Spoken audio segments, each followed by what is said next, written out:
brought to you by Agilus Diagnostics. Health test की बात आती है तो मैं भरोसा करता हूँ India largest diagnostics company Agilus diagnostics. खुद को टेस्ट करते रहो।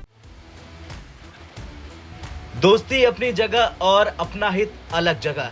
भारत और जापान के रिश्ते हमेशा से गहरे और मजबूत रहे हैं, लेकिन जब बात किसी देश के आत्मनिर्भरता की हो तो वहां पर दोस्ती और व्यापारिक समझौते के बीच एक स्पष्ट रेखा खींचनी पड़ती है। भारत सरकार ने साल 2015 में जापान के साथ बुलेट ट्रेन परियोजना पर बातचीत शुरू की थी और 2017 में इस परियोजना के लिए समझौता भी किया गया, लेकिन साल 2024 तक भी इस परियोजना का पूरा होना दूर की बात लग रही। लगातार बढ़ती डेडलाइन और लागत ने भारत सरकार को ये सोचने पर मजबूर कर दिया कि किसी और देश पर निर्भर रहना हमेशा सही रणनीति नहीं होती।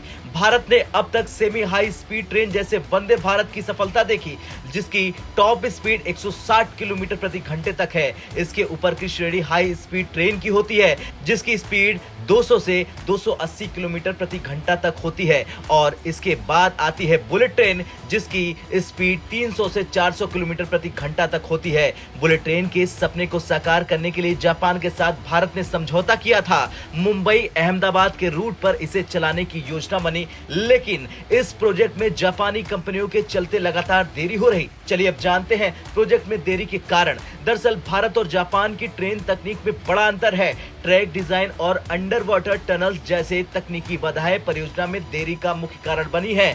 शुरू में इस परियोजना की लागत कम थी, लेकिन देरी के कारण इसकी लागत में भारी बढ़ोतरी हो चुकी है। जापानी कंपनियां भारत के लिए उपयुक्त समाधान देने में असमर्थ साबित हो रही हैं।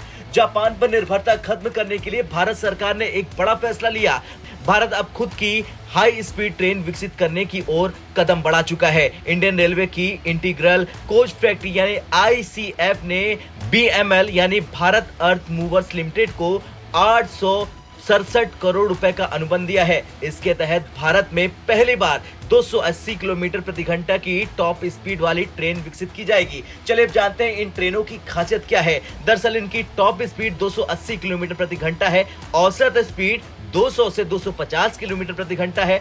8 कोच वाली 2 ट्रेन सेट तैयार होंगी। इसमें अत्याधुनिक एरोडायनेमिक डिजाइन और बेहतर वेट डिस्ट्रीब्यूशन होगा। वंदे भारत ट्रेनों ने भारतीय रेलवे को आत्मनिर्भरता का आत्मविश्वास दिया। ये 30% कम ऊर्जा खपत करती है, 90% से अधिक ऑक्यूपेंसी रेट के साथ चल रही है। पंचुअलिटी रेट भी शानदार है। इनकी सफलताओं से प्रेरणा लेते हुए अब भारत हाई स्पीड ट्रेन के क्षेत्र में कदम बढ़ा रहा है। खैर, ये कदम सिर्फ एक नई ट्रेन का निर्माण नहीं, बल्कि जापान को एक स्पष्ट संदेश भी है कि भारत अब अपने हितों के लिए आत्मनिर्भरता को प्राथमिकता देगा। दोस्ती अपनी जगह, लेकिन आत्मनिर्भरता समय की मांग है।